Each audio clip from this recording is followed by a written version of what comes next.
Então aqui, primeira coisa, airbag. Vamos falar do airbag para a gente sintonizar melhor o que seria essa cinética química. Então aqui está um airbag, certo? Aqui é um volante, está cortado no meio, tá? Os carros que têm airbag, ele tem um sensor que está conectado a esse compartimento de airbag que está fechado aqui, ó, no volante. Então o que acontece com esse sensor? Esse sensor, na hora que o carro sofre uma desaceleração rápida, certo?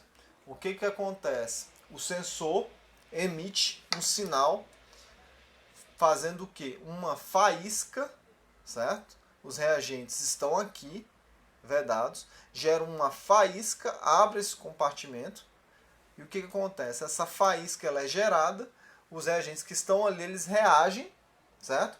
Liberando uma grande quantidade de gás nitrogênio.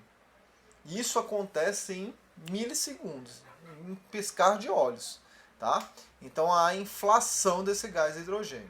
Uma coisa que é importante, tem que se liberar uma quantidade de hidrogênio para encher isso aqui, mas não pode ser uma quantidade muito grande. Por quê? Porque seria como se o motorista viesse aqui e batesse, por exemplo, numa bola.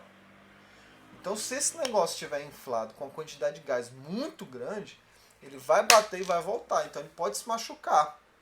Certo? É como se pegasse aquelas bolas de pilates e você fosse a toda velocidade e batesse nela. Você se machucaria muito, porque ela está muito inflada, a pressão está muito alta.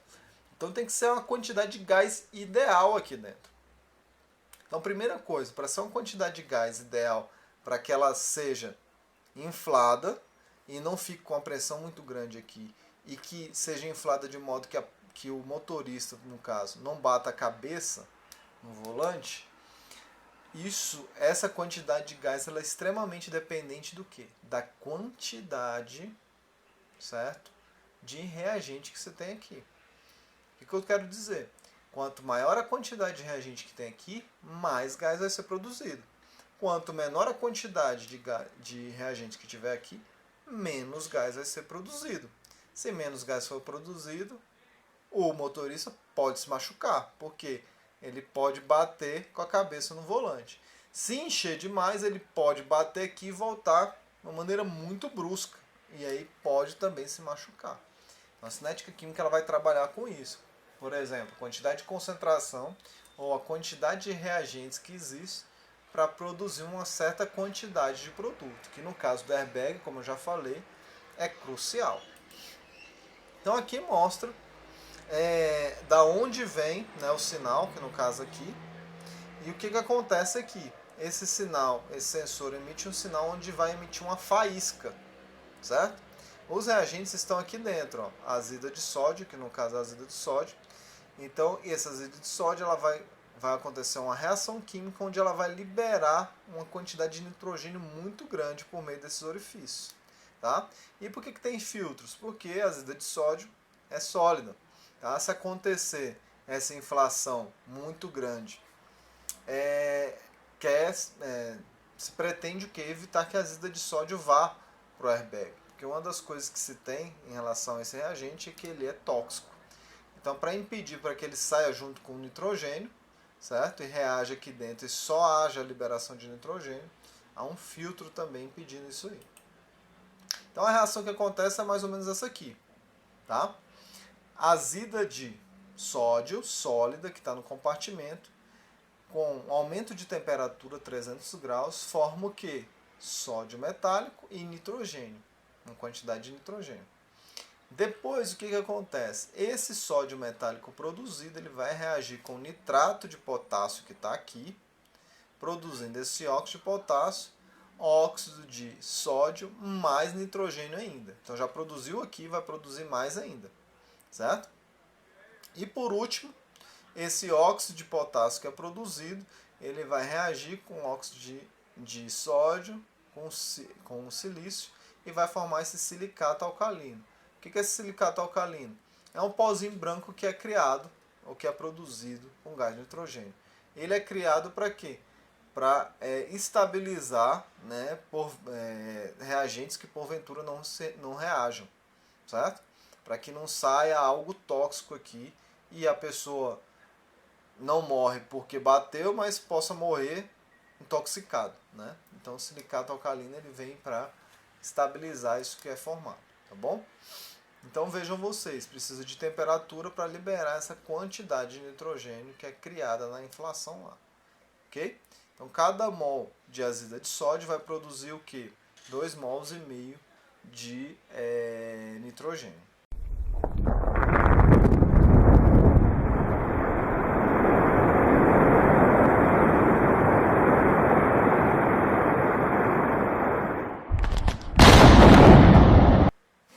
Você viu esse susto, gente?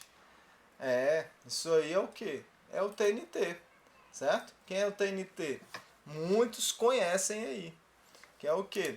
É o trinitrotolueno.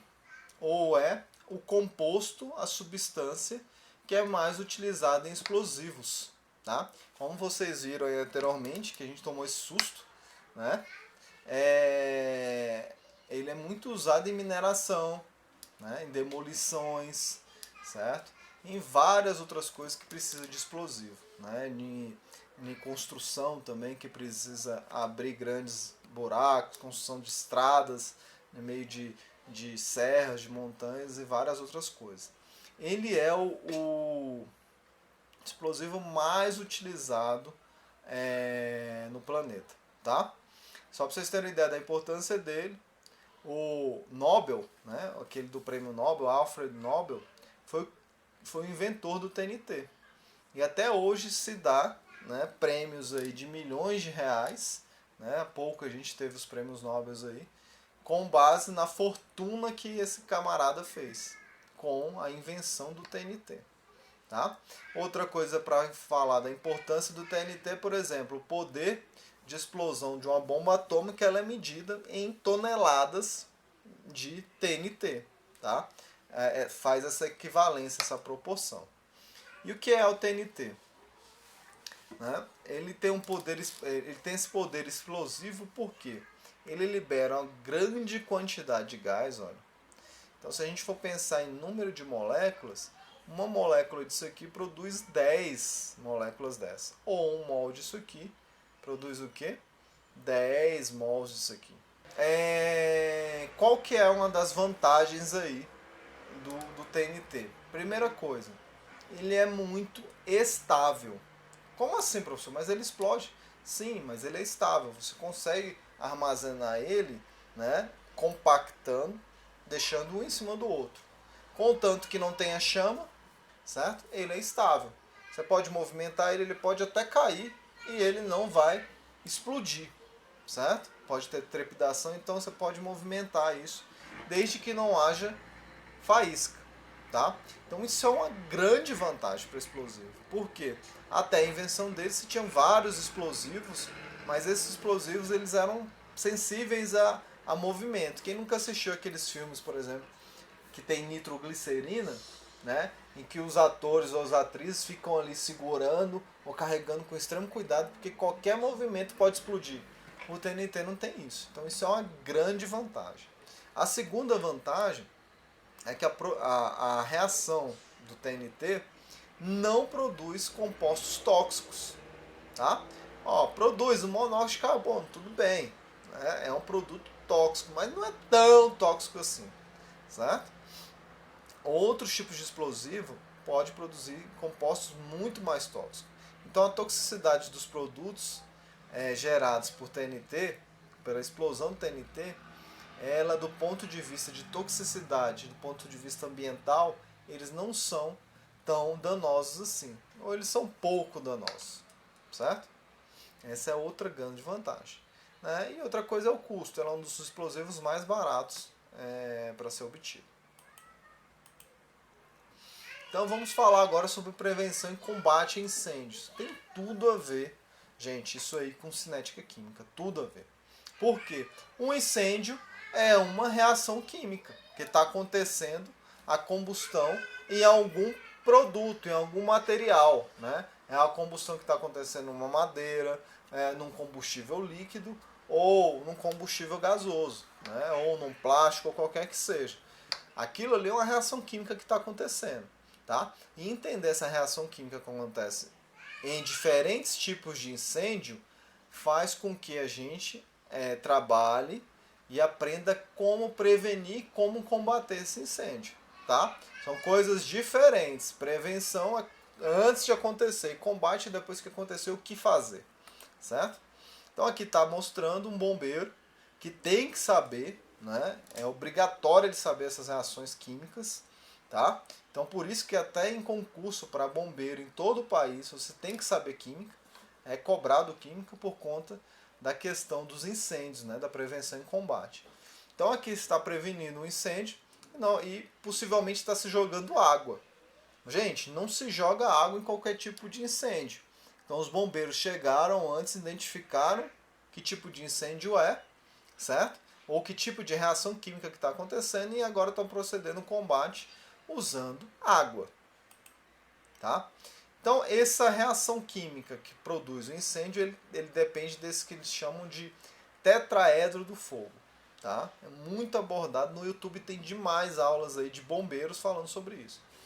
O que o fogo, ou como o fogo é gerado? Né? Como que é produzida essa reação química que produz essa grande quantidade de energia e luz, que chamamos de fogo, e que gera muito calor. Né? Então, para gerar fogo, você precisa de calor, ou seja, uma ignição, uma faísca, aumento de temperatura. No caso aqui, precisa desse comburente, que a gente aprende lá no ensino fundamental, mas nada mais é, né, na maioria dos casos, ou na nossa atmosfera, comburente é um dos reagentes, que no nosso caso, o planeta Terra, um mais comum, né, 99,9% das chances, da probabilidade é que seja o que? O oxigênio.